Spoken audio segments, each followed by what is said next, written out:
But we start with the 2018 national champion and 2019 runners-up, Yale. Following their first national title in program history in 2018, the Bulldogs with their second straight championship game appearance last spring.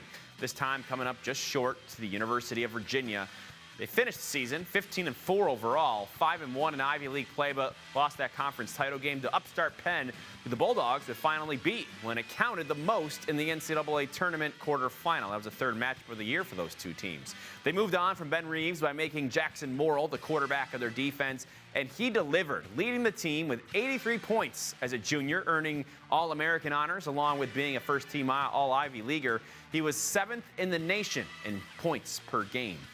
Chris Fake enters his junior season this year after an All-American campaign as a sophomore. Like Morrill, a first-team All-Ivy League player, he had 13 caused turnovers, 26 ground balls as Yale's top close defenseman last spring. T.D. Erlin, another returner for the Bulldogs. Night and day different. I'm glad all the media attention's off me transferring, and I can just focus on getting back to being a normal kid almost. I'm happy where I am right now.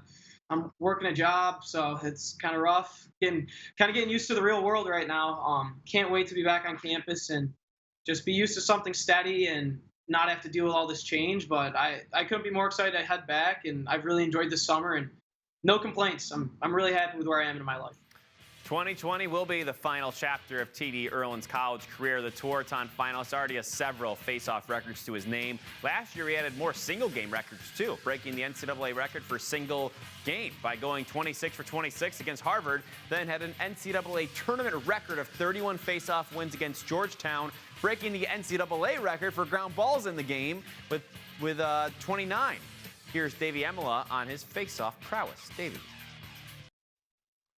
T.D. Erlin is a player that we seem to talk about leading up to every NCAA lacrosse season, and rightfully so. The face-off specialist for Yale has been absolutely dominant and will look to do the same this coming spring for the Bulldogs. Let's look at T.D. and his stats and what makes him so good at the X and so effective in the different ways he's able to win his team the ball.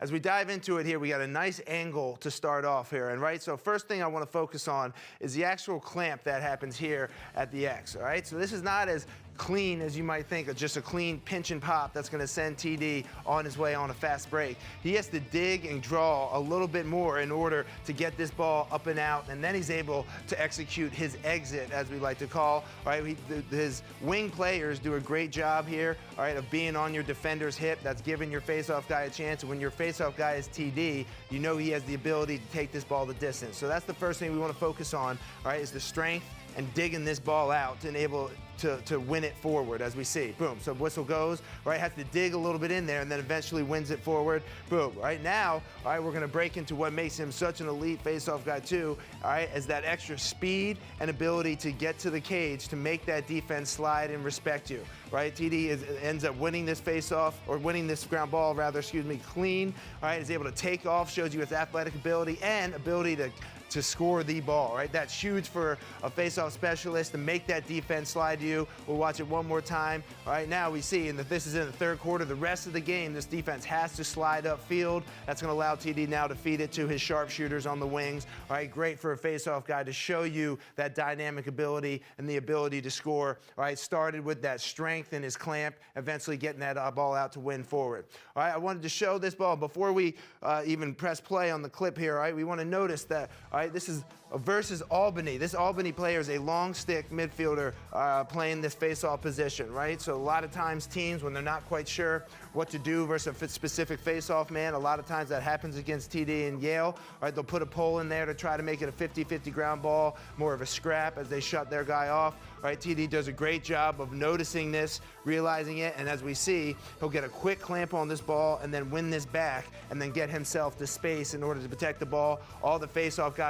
Albany is going to be able to do is just stand straight up and go right away and play in defense. As we clip into this, boom, where it goes, TD wins that ball behind, and now he's able to use his athletic ability that we just talked about on our last clip to get to space and eventually get this ball down to his offense, right? So there's the ability to win that ball, clamp, move it forward. Also, we see his IQ, seeing who's against him, the ability to win that ball backwards, get to space, and then save possession for your team moving forward.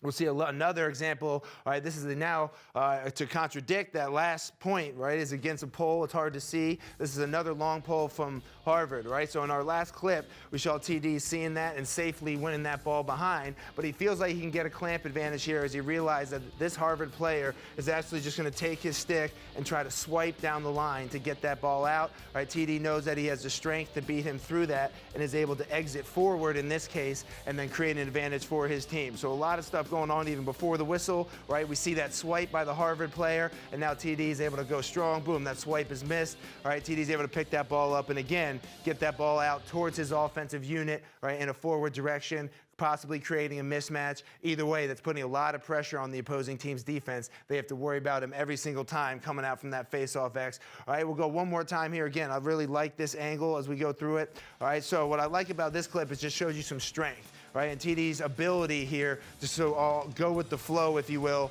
right, against teams that are going to sort of just stand up and try to make this a wrestling match, all right? As we see, the ball is low, all right? We have our opposing player who's really just trying to drive TD backwards here, all right, and make this a 50-50 ground ball. What TD does a great job with is sort of going with that pressure, all right, and then really getting it all the way out to space, protecting the ball with his body, and showing you his elite ground ball ability, all right, that makes him such a great face-off guy, because that's really what these come down to, right? Sometimes these just wrestling matches here at the face-off X, and it's who can withstand that, and then who also has that elite ground ball ability to get that ball in your stick, right? As we just see laser focus from TD here, right? Doesn't matter who's around him. He's locked in on what he's doing down here. He's going to pick that ball up again, use his athletic ability, go to space, get his team the ball. And we see TD Ireland's elite ground ball ability to get him those balls. Yale's going to have a lot of possessions this spring because of him. Big Davey, Andy Shea set to enter his 17th season as Yale's head coach, elevating the program from just going to 3 tournaments in its history to what it is today. A perennial contender who's gone to the tournament 7 of the last 8 seasons, adding in 5 Ivy League tournament titles in there as well. And of course, there's Handsome Dan, the Bulldog representing the university since the year 1889. The current Handsome Dan is the 18th generation of Pooch to grace the sidelines.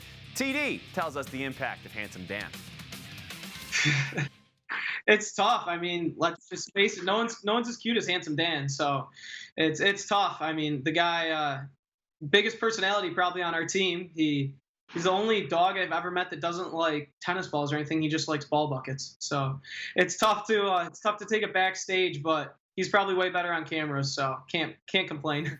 There you go. You can see those Yale Bulldogs ranked 3rd in both major polls right here on Lac Sports Network. February 29th, taking on a fellow top 20 squad, UMass. That's one of our CAA games of the week on Lac Sports Network, 1 p.m. Eastern Time.